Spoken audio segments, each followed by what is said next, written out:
YouTube channel ini dan tekan like jika kalian suka dengan video-video seperti ini. Gus Nur, dari tersangka sekarang ditahan 20 hari ke depan. Sewot, Indonesia Maju. Pernyataan Gus Nur memancing amarah Nu. Ucapannya yang diperkarakan ini ditayangkan di YouTube di mana Gus Nur tampak sedang berbincang dengan Refly Harun. Dia menyampaikan pendapatnya soal kondisi Nu saat ini. Menurutnya, Nu saat ini tidak seperti Nu yang dulu. Sebelum rezim ini, kemana jalan dikawal Banser. Saya adem ayem sama Nu. Ndak pernah ada masalah. Nah, tapi setelah rezim ini lahir tiba-tiba 180 derajat itu berubah, ujar Gus Nur dalam video itu. Saya ibaratkan Nu sekarang itu seperti bas umum. Supirnya mabuk, kondekturnya teler, kerneknya ugal-ugalan. Dan penumpangnya itu kurang ajar semua. Merokok, nyanyi juga, buka-buka aurat juga, dangdutan juga, lanjutnya.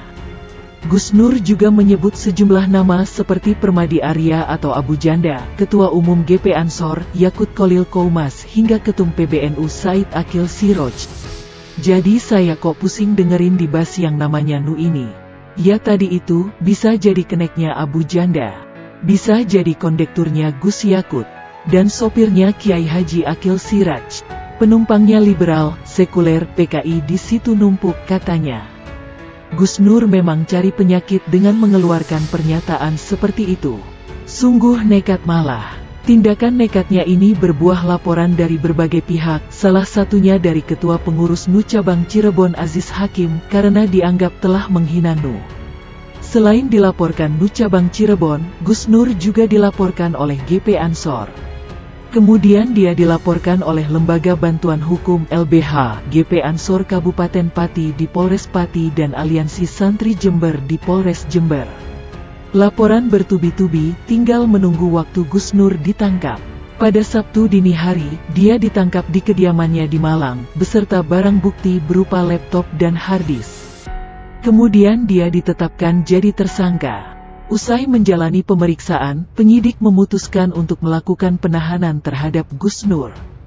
Penahanan terhadap Gus Nur dilakukan untuk 20 hari ke depan di Rutan Bareskrim Polri.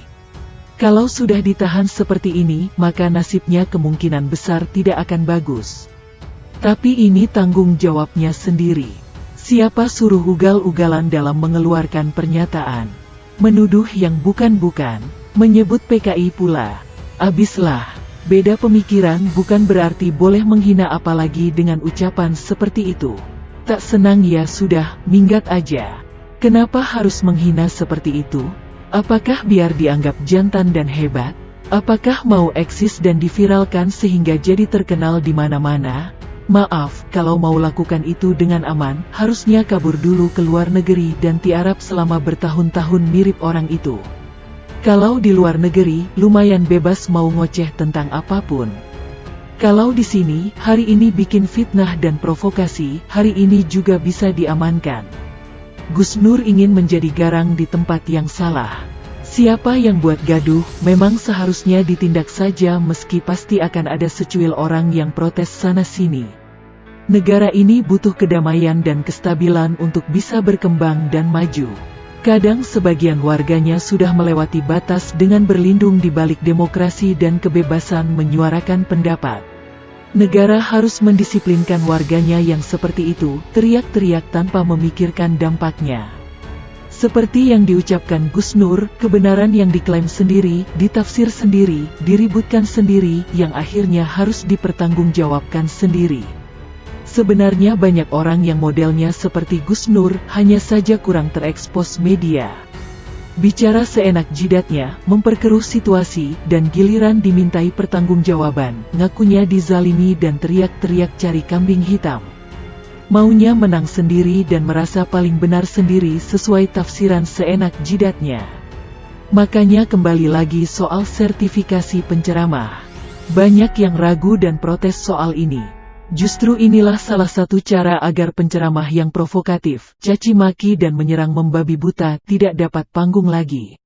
Mereka tidak layak, tidak pantas dan tidak patut dijadikan teladan. Orang-orang seperti ini sungguh tidak layak.